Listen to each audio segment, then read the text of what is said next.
ഇവിടെ നിർത്ത് നമുക്ക് ഇവിടെ ചോദിക്കാം. നല്ല മീറ്റർ. എത്രയായി? 10 രൂപയായി. അൽഹംദുലില്ലാഹ്.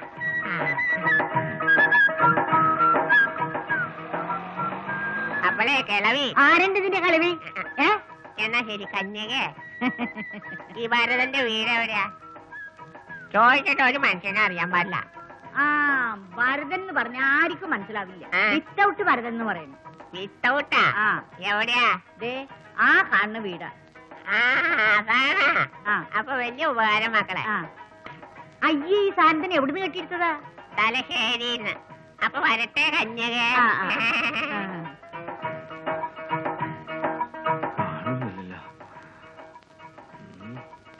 എന്തായിരിക്കും വിത്തോട്ട് ഭരതെന്ന് വിളിക്കണേ? കണ്ടുപേര് ഇടൂലായിരിക്കും. ഇതാണ് പഠിച്ചോനെ വീട്. തെറ്റാണ്ട് ഇരുന്നാ മതിയായിരുന്നു. അള്ളാ, ഇവിടെ ഒന്നും ആരും ഇല്ല. ആരായി കിടക്കണത്? ഒറ്റക്കെട്ടില് തവള കുഞ്ഞ് കിടക്കണ പനിയുണ്ട്.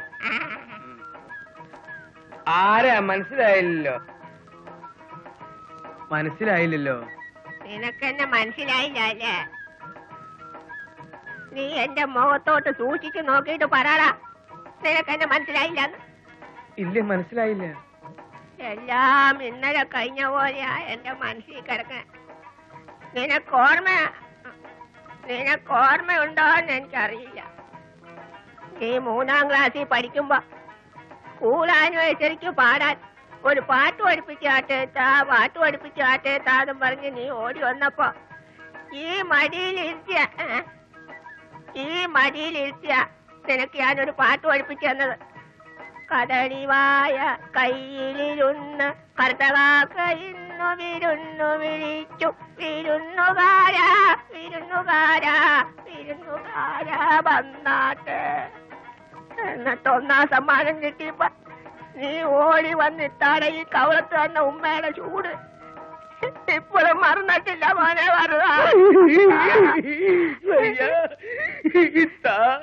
നീ കരയണ്ട. നിന്നെ കരയിപ്പിക്കാനും വിഷമിപ്പിക്കാനും വേണ്ടി പറഞ്ഞല്ല. കറുത്തതൊക്കെ വെളുത്തതൊക്കെ എന്നൊക്കെ പറഞ്ഞ് ചളമാക്കരുത് കേട്ടോടാ. നിന്റെ ചേട്ടൻ കരയണ നീ എന്തിനാണ് അങ്ങനെ കരയണ? അവന് കരയാണ്ടിരിക്കാൻ പറ്റുമോ? അവന്റെ ഇല വിരിഞ്ഞു പോയ കൂട്ടുകാരൻ അബൂബക്കറിന്റെ ഏക ഇത്തായില്ലടാ ഞാൻ.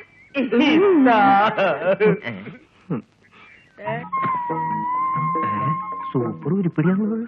വെറുതെ അല്ല ഇയാളെ കോലം കെട്ട് പോയി. ചേട്ടന്റെ ഭാര്യയാണ്. ഇതാണല്ലേ ഭരതന്റെ 2ാമത്തെ കെട്ടിയോട് രാജമ്മ. രാജമ്മേ ഞാൻ പറയാറില്ലേ നമ്മുടെ മോളെ രാജമ്മേ.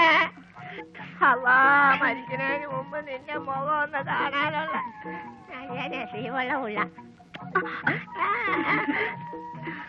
ഭരതൻ ഓർമ്മയുണ്ടോന്ന് എനിക്കറിയില്ല. നീ നിന്റെ ആദ്യത്തെ കെട്ടിയോളും തമ്മിൽ തല്ലി കൊടുപ്പ പേടിച്ചിട്ട് അവൾ എന്റെ കൂടെ വന്ന അന്തി ഉറങ്ങണം. ഇവരും അതുപോലെ വഴക്കുണ്ടാക്കാറുണ്ടോ വല്ലപ്പോഴൊക്കെ? അത് മതി മോളെ. നമ്മുടെ അള്ളാ, ഇത് ഞമ്മടെ സീതമോളല്ലേ? പടച്ചോനെ, പണ്ട് ഞാൻ കാണുമ്പോ ഇത്രയേ ഉള്ളൂ. നീ അങ്ങോട്ട് വളർന്ന് കൊന്നത്തങ്ങോയായി പോയിട്ടൊരു മുത്തേ. ചായ കുടിച്ചിട്ടാവാം. അല്ലെങ്കിൽ ആരെങ്കിലും ഭർത്താനം പറഞ്ഞോണ്ടിരിക്കുന്ന ഇടക്ക് വന്ന് പ്രശ്നമുണ്ടാകും. പണ്ടുള്ള പരിപാടിയുണ്ട്. മോളെ അമ്മയില്ലാതെ വളർന്ന കുട്ടിയെ ഇനി മുതൽ ഇതുങ്ങൾ രണ്ടാക്കും ഒരു കുറവും ഉണ്ടാവാൻ ഞാൻ സമ്മതിക്കൂല.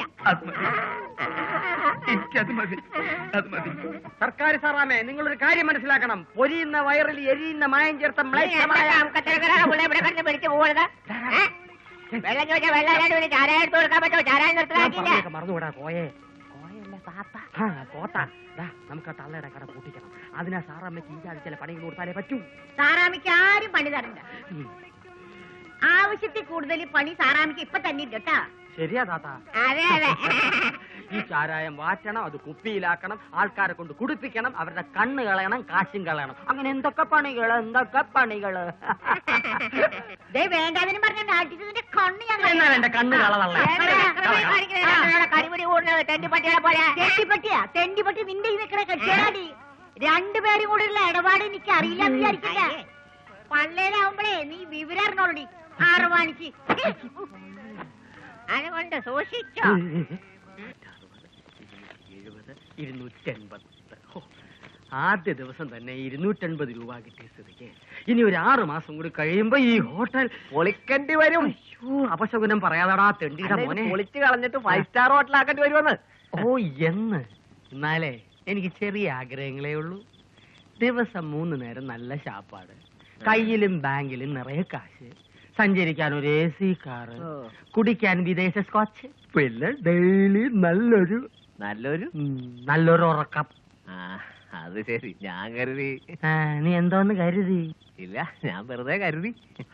അപ്പോ ഹോട്ടലിൽ നിന്നുള്ള വരുമാനം ഓക്കെ, പക്ഷെ ഇതുകൊണ്ട് മാത്രം വണ്ടി ഉരുളില്ലല്ലോ. പിന്നെ എങ്ങനെ ഉരുട്ടണം? ഭരതേട്ടന്റെ മേളിലത്തെ പണിതീരാത്ത മുറി വാടകയ്ക്ക് കൊടുക്കാം. Best idea. പക്ഷെ അത് 50-50 ഇല്ല. ഇല്ലേ? അങ്ങനെയാണ് ഞാൻ ഈ കുപ്പ അഴിക്കാൻ പോവാ. അഴിക്കരുത്. പദ്ധതി നടപ്പിലായ തരാമടാ. അങ്ങനെ വഴിക്കുവാ. പക്ഷെ ഈ പണി തീരാത്ത മുറിയിൽ ആര് വാടകയ്ക്ക് വരും? തപ്പണം. അത് നേരാ. തപ്പാനും തടി തപ്പാനും ചേട്ടൻ കവിഞ്ഞിട്ടേ ആളുള്ളൂ. തരകി മനത്ത സമയത്ത് ഓമൈ ഹോ ജാവേ, തരകി മനത്ത സമയത്ത് ഓമൈ ഹോ ജാവേ, തരകി മനത്ത സമയത്ത് ഓമൈ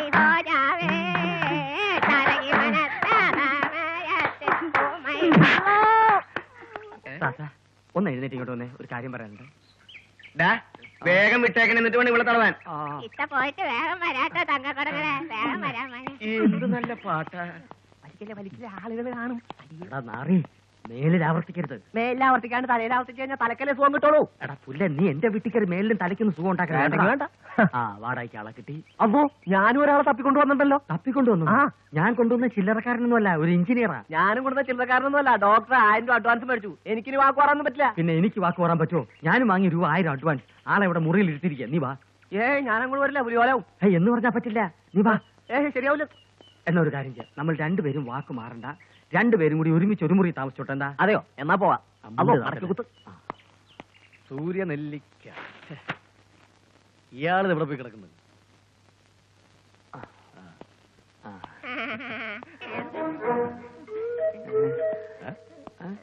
ഇങ്ങോട്ട് നീങ്ങിയില്ലേ താത്ത? ഇതാണ് താത്ത. ഭയങ്കര നാണക്കാരിയാ. എവിടെയോ ഞാനിത് വൈഫാ? അതെ, വേറെ ആളുടെ. ഞാനൊരു എഞ്ചിനീയറാ, മാരീഡല്ല, പക്ഷെ വളരെ ഡീസന്റ്. ഞാനിവിടെ താമസിക്കുന്നുണ്ട്, വേറെ ശല്യമൊന്നും ഉണ്ടാവില്ല. അതാളെ കണ്ടപ്പോഴേ വെടി കിട്ടി. ശല്യം മാത്രം ഉണ്ടാവൂലെന്ന്. താമസിക്കാൻ നോക്ക്. താമസിക്കണ്ടേ? അല്ല, സമയം താമസിക്കണ്ട. വെള്ളമൊക്കെ ഉണ്ടല്ലോ. ഞാൻ വെള്ളം നിർത്തി. അയ്യോ അതല്ല, കുളിക്കാൻ ബാത്റൂമും ടോയ്ലറ്റും ഒക്കെ പുറത്ത് കിണറുണ്ട്. അപ്പൊ പൈപ്പ് കണക്ഷൻ ഇല്ലേ? അതെ, സൗകര്യങ്ങളൊക്കെ ഇത്തിരി കുറവാ. മോളിൽ തന്നെ കഴിഞ്ഞോളണം. അതെന്ത്? അല്ല, ഇവിടെ ഒരു പുള്ളിയുണ്ട്, അവനോട് പറഞ്ഞാൽ മതി, പാഴ്സലായിട്ട് മുകളിലോട്ട് അയച്ചുകൊണ്ടേ തരും. വേഗം ചെല്ല്. താമസിക്കാൻ നോക്ക്. താത്തയെ ഞാൻ എവിടെയോ കണ്ടിട്ടുണ്ട്. കണ്ടു കാണാൻ വഴിയില്ല. ഞാനങ്ങനെ വെളിയിലിറങ്ങണ സൈസ് അല്ല. ശരി. അപ്പോ ഇനിയിപ്പോ ഡോക്ടർ വരുമ്പോ എന്ത് ചെയ്യും? ഏതായാലും നനഞ്ഞില്ലൂടെ കോയാ, ഇനി കുളിച്ച് കയറാം. കണ്ണിട്ട് നോക്കും കാക്കേ, നിന്റെ വീട്ടിൽ 2 വർത്താനം കാക്കേ. കാക്കേ, മേളിൽ രാവിലെ ആളെനക്കൊന്നും കാണുന്നില്ലല്ലോടാ. രണ്ടും തമ്മിൽ തല്ലി ചത്തോ? നീ എന്നെ പേടിപ്പിക്കാടാ. വാ പോയി നോക്കാം. കൈ കഴിയാ മുണ്ട് താത്ത. ഭയങ്കര ഒട്ടൻ.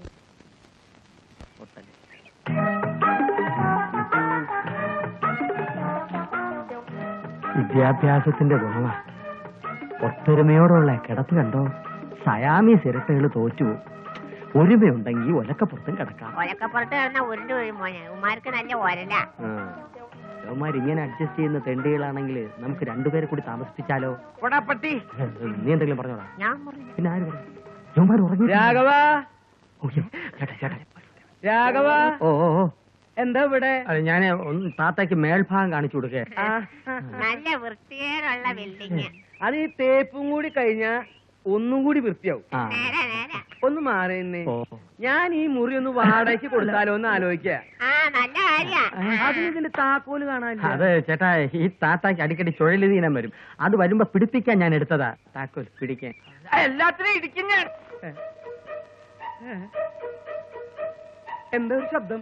എന്റെ ഈശ്വര, ഞാനത് എങ്ങനെ ചേട്ടനോട് പറയും? എന്നായാലും എല്ലാം അറിയേണ്ട മനുഷ്യനല്ലേ നിക്കണ. നീ അങ്ങ് പറ മോനെ. ഞാനത് എങ്ങനെ പറയും താത്ത? പറഞ്ഞു തോളിക്കടാ. ചേട്ടാ, ഈ മുറിയിലൊരു പ്രശ്നമുണ്ട്. ചേട്ടത്തെയും സീതയും അറിയണ്ട. 2 ദിവസമേ ഞാൻ ശ്രദ്ധിക്കുക. ഒരു കാൽപെരുമാറ്റത്തിന്റെ ശബ്ദം, വാതില് തുറക്കുന്നൊരു നിലവിളി. ഇന്നലെ രാത്രി 2 വൃത്തികെട്ട ചാത്തന്മാരെ ഞാൻ കണ്ടു. ഒറ്റ നോട്ടത്തിൽ മരിച്ചുപോയ നമ്മുടെ അച്ഛനാണെന്നേ തോന്നൂ. ചെലങ്കയുടെ ശബ്ദം. കേട്ടോ. ആ, അതുകൊണ്ട് വാടകയ്ക്ക് കൊടുക്കുന്നതിന് മുമ്പ് പ്രേതബാധ ഒഴിപ്പിച്ച ശേഷം കൊടുത്താൽ മതി എന്നാണ് എന്റെ അഭിപ്രായം. ഒരു ഹോമം വല്ലതും നടത്തിയാലോ എന്ന് ഞാൻ ആലോചിക്കുക. രോമൻ നടത്താൻ. രോമമല്ല താത്ത, ഹോമം. 1000 രൂപ തന്നാ ഞാൻ നടത്തിത്തരാം. 1000 രൂപ തന്നാൽ ഹോമം ഞാൻ നടത്തിത്തരാം. 1000 രൂപ തന്നാൽ നീ എന്നെ നടത്തിക്കും. ഇവൻ ആരാ മോനെന്ന് എനിക്കറിഞ്ഞൂടെ? അതെല്ലാവർക്കും അറിയാൻ പാടില്ലേ? രാഘവ, നീ ചെലങ്കാന്ന് പറഞ്ഞപ്പോ ഞാൻ ചെലങ്കയുടെ ശബ്ദം ഉണ്ടാക്കിയത് എങ്ങനെയുണ്ട്? എടാ കൊത്ത, നീ ഓവറാകരുത്. നീ ആരും മണിച്ചിത്രത്തായ. വാതിൽ തുറക്കാൻ. ഇതെന്തിനാ പുറത്തോട്ട് കുറ്റിയിട്ടത്? അകത്തെനിക്ക് കുറ്റിയിടാൻ പറ്റാത്തോണ്ടാ പുറത്തുനിന്ന് കുറ്റിയിട്ടത്. എന്നൊരു കാര്യം ചെയ്യാം, അകത്തുള്ള കുറ്റിയെടുത്ത് പുറത്ത് വെച്ചുതരാം. അത് ഇന്ന് പുറത്ത് വെക്കണ്ട, ഇപ്പൊ തൽക്കാലം അകത്ത് കയറിയാട്ടെ. മനപ്രയാസം കാരണം ഞാൻ നിങ്ങളോടൊരു കാര്യം പറയാൻ വിട്ടുപോയി. എന്ത് കാര്യം? എന്റെ ചേട്ടൻ ഒരു മനോരോഗിയാണ്. കുടുംബത്തിൽ പിറന്ന ഏത് ചെറുപ്പക്കാരെ കണ്ടാലും വാക്കത്തി കൊണ്ട് വെട്ടും.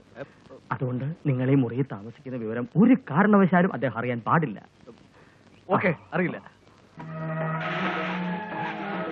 അതായത് അത് ചേട്ടന്റെ മോളാ സീത. പ്രീഡിഗ്രിക്ക് പഠിക്കുക. ഇവളുടെ പ്രശ്നത്തിലാണ് വെട്ട് തുടങ്ങിയത്. എന്റെ ചേട്ടൻ 6 പേരുടെ കഴുത്താ വെട്ടിയത്.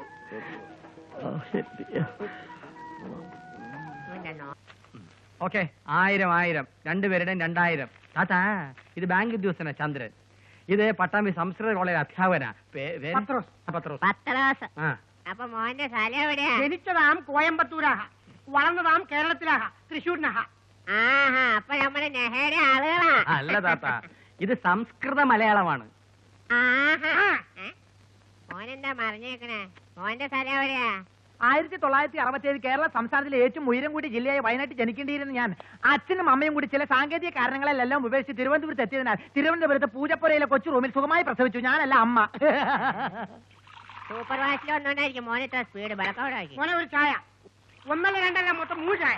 ആർക്ക് കുടിക്കാം, എപ്പോഴും കുടിക്കാം, അങ്ങനെ കുടിക്കവേ ഒരു ചായ. രണ്ടുപേരുടെയും സംസാര രീതി ഇതാണെങ്കിൽ മേളി ആടി ഉറപ്പ്.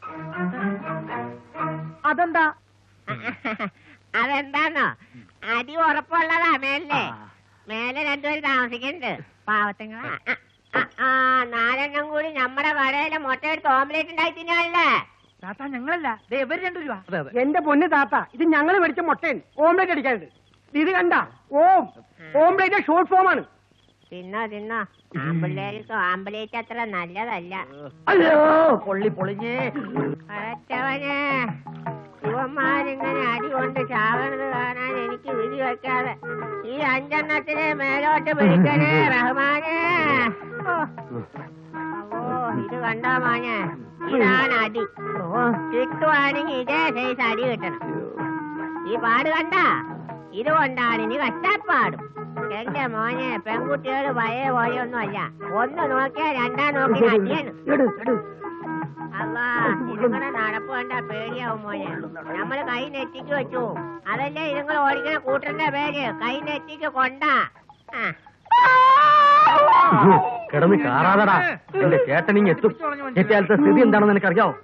കാറിൽ പോയി ബോറ് പരിപാടികളല്ലേ ചെയ്യണേ, പിന്നെ എങ്ങനെ കാറാണ്ടിരിക്കും? ഹോട്ടൽ സംഭവം കഴിഞ്ഞു, ഹോസ്റ്റൽ സംഭവമായി. സൂക്ഷിച്ചോ, അടുത്തത് ഹോസ്പിറ്റൽ സംഭവമായിരിക്കും. കരുനാക്കൊണ്ട് വേണ്ടാത്തൊന്നും വിളമ്പോലെ. താത്താ, എനിക്ക് ഇത്തവണ താത്തയുടെ കിഴി പോരാ, കീഴൂർ വൈദ്യന്റെ കിഴി തന്നെ വേണം. എല്ലിന്റെ വേദന പോകാനുള്ള മരുന്നും എല്ലാം ഉണ്ടോ ചന്ദ്ര? ഇടി കിട്ടിയപ്പോ ഞാൻ മരുന്നിന്റെ പേരെല്ലാം മറന്നു ശങ്കരോ.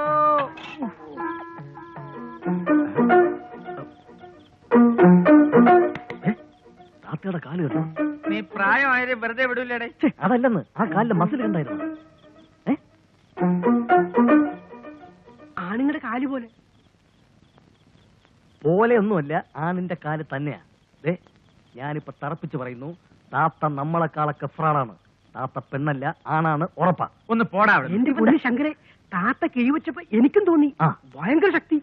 അതെ, എന്തായാലും ശരി, താത്തയുടെ സത്യാവസ്ഥ നമ്മൾ കണ്ടുപിടിച്ചേ പറ്റൂ. അത്രയ്ക്ക് നിർബന്ധമാണെങ്കിൽ വഴിയുണ്ട്. എന്ത് വഴി? കുളിക്കുമ്പോ ഒളിച്ച് നമ്മൾ കാണും താത്തയുടെ കുളിരിന്മേൽ കുളിർക്കൊരും അഴക്. കുളിക്കുമ്പോൾ ഒളിച്ച് നമ്മൾ കാണും കൊടുകൈ കൊടു.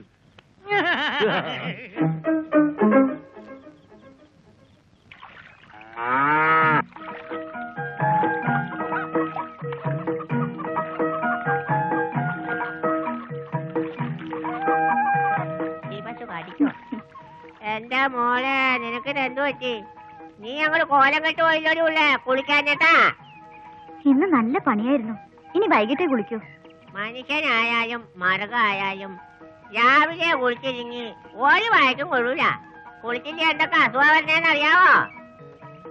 ചരങ്ങ്, കരിഞ്ചപ്പട്ട, കണ്ണമാലി, അടിമാലി, ആയിരക്കണ്ണ്, ചീങ്കണ്ണി മുതൽ ജപ്പാൻ ചോരം വരെ പിടിക്കും.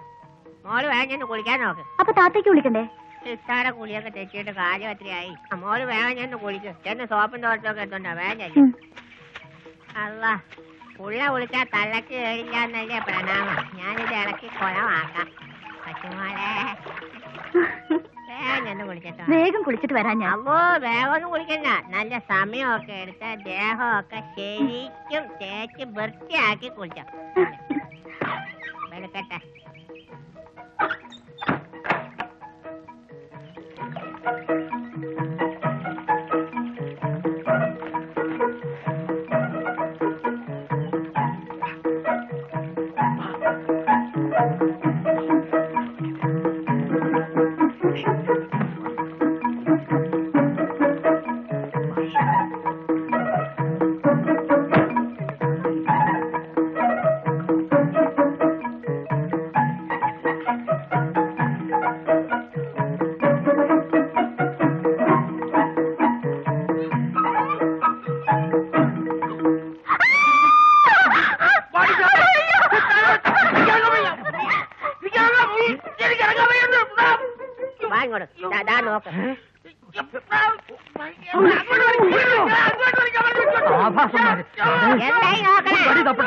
വടി നോയിക്കൊണ്ടിരുന്ന കാണാൻ മുഴുവൻ പിള്ളേര് കണ്ടേച്ചു പോവും.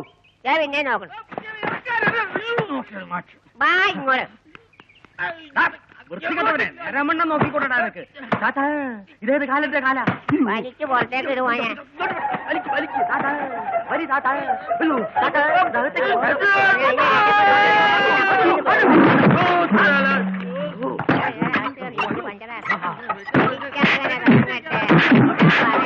താൻ കുടിച്ച കുയിൽ താൻ തന്നെ നെയ്യത്ത് പോലെ വയ്യത്ത്.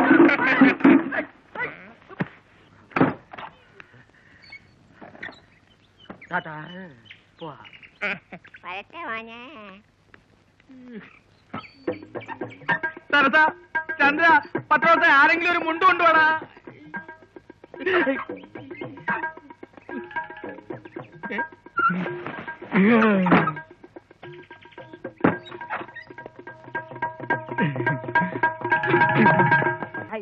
തല്ലല്ലേ മോനെ, അവര് പാവത്തിങ്ങളാ മോനെ. അല്ല മോനെ, ഇത്ര മര്യാദയുള്ള ഒരു പിള്ളേരെ ഈ എറണാകുളം പട്ടണത്തിൽ കണ്ടുകൂട്ടാൻ ബുദ്ധിമുട്ടാ. പാവങ്ങളാ, വേറും പാവത്തിങ്ങളാ. ഇതാ മോനെ ജാമ്യോപേക്ഷ. അയ്യക്ഷരം മോശ, ഉപേക്ഷിക്കല്ലേ. നിങ്ങൾ ഇവരുടെ ആരാ? ഉടമക്കാരത്തി, മനസ്സിലായില്ലേ? ഇവര് താമസിക്കുന്ന സ്ഥലത്തിന്റെ ഉടമക്കാരി ഞാനാണ്. ഈ സാറിന്റെ നോട്ടം കണ്ടു കഴിഞ്ഞാ എനിക്ക് വരെ നാണാവും. അപ്പൊ പിന്നെ കൊച്ചു പിള്ളേരാരും പറയാനില്ല. സുരേഷ് ഗോപിനെ പോലെ ഉണ്ട്, ഒരു തോക്കിന്റെ കുറവുള്ളൂ. കൊരങ്ങൻ. ഇവരെ വിടാം, പക്ഷേ നിങ്ങൾ ഇവിടെ നിൽക്കേണ്ടി വരും. എനിക്ക് ചില കാര്യങ്ങൾ അറിയാനുണ്ട്. ഞാൻ നിൽക്കണോണ്ട് വലിയ പ്രയോജനമൊന്നുമില്ല, എന്നാലും നിൽക്കാം. അല്ലെങ്കിൽ നിങ്ങൾ പോ, മേലിലൊന്നും ആവർത്തിക്കരുത്. മനസ്സിലായില്ല, പോയിക്കോളാ. പോകാൻ പറഞ്ഞിട്ട് വേഗം തടിവട്ടാക്കാൻ നോക്കാൻ ചെക്കന്മാരെ കണ്ട പട്ടച്ചാരായോ കടിച്ചും കയറ്റി കണ്ണും പീസാക്കിട്ട്. നിങ്ങൾ ആരും ഇന്ന് നൈറ്റ് ഡ്യൂട്ടിക്ക് വേണ്ട. ഇവിടത്തെ കാര്യങ്ങളൊക്കെ ഞാൻ മാനേജ് ചെയ്തോളാം. വളരെ ഉപകാരം സാർ. ഈ ഉപകാരം ഞങ്ങൾ ഒരിക്കലും മറക്കില്ല സാർ. ഞാൻ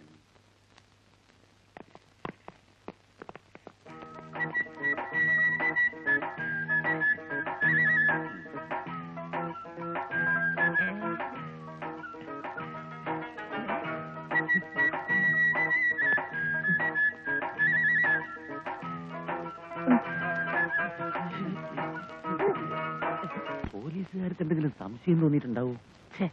വേണ്ടായിരുന്നു ഇവളെയൊക്കെ.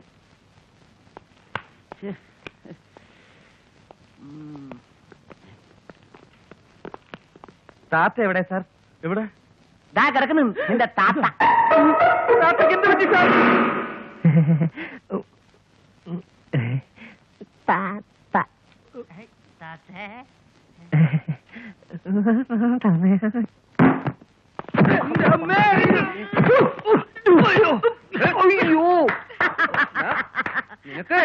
നിന്നൊക്കെ ഞാൻ ഇന്ന് അപ്പൊ അവർ തരികയല്ലേ? നിന്റെ അമ്മ ആൾമാറാട്ടത്തിന് കേസ് കൊടുക്കും ഞാൻ. ചേട്ടാ ഞങ്ങൾക്ക് പറയാൻ ഒരു അവസരം എന്താ സംഭവിച്ചെന്നറിയോ? ആക്ച്വലി അതായത് ഇത് ആൾമാറാട്ടത്തിന്റെ ഒന്നും പറയണ്ട. പട്ടരുടെ കൂടെ 12 കാലം നിന്നിട്ടും കുടുംബം മുന്നിലാണോ പിന്നിലാണോ എന്ന് മനസ്സിലാക്കാത്ത മണ്ടനൊന്നുമല്ല ഞാൻ. അത് ശരിയാ, അത് മനസ്സിലാക്കിയ മണ്ടനാണ് ചേട്ടൻ. മണ്ടെന്ന് ഇനി പറഞ്ഞു ചേട്ടാ അവന്റെ തന്തയ്ക്ക് പറയരുത്, അവൻ പാവമാ. മിണ്ടിപ്പോരുത്, ഇറങ്ങണ പുറത്ത്. ഞാനുമോ ജ്യേഷ്ഠ? അതേടാ നീയാ. ഇനി ഒരു നിമിഷം പോലും ആരുടെ കാണാൻ പാടില്ല, എല്ലാവരും ഇറങ്ങ്. ഞങ്ങൾക്ക് കേറി കിടക്കാൻ വേറെ ഇടമില്ല ചേട്ടാ. നിങ്ങളൊക്കെ മണ്ണിന്റെ മക്കളാണെന്നല്ലേ പറഞ്ഞത്? അതെ. എന്നാ എവിടെയെങ്കിലും മണ്ണിൽ പോയി പട്ടികളെ സാധുക്കളല്ലേ ചേട്ടാ, ഒരു തവണത്തേക്ക് ക്ഷമിച്ചേക്ക്. കേറി പോടിയാട്ട്. ചേട്ടാ ഇതല്ലാതെ വേറെ ഒരു വഴിയുമില്ല. ഒരു വഴിയുണ്ട്. പറയൂ ജ്യേഷ്ഠ. ഞാൻ അടി തുടങ്ങി. രക്ഷപ്പെട്ടോ.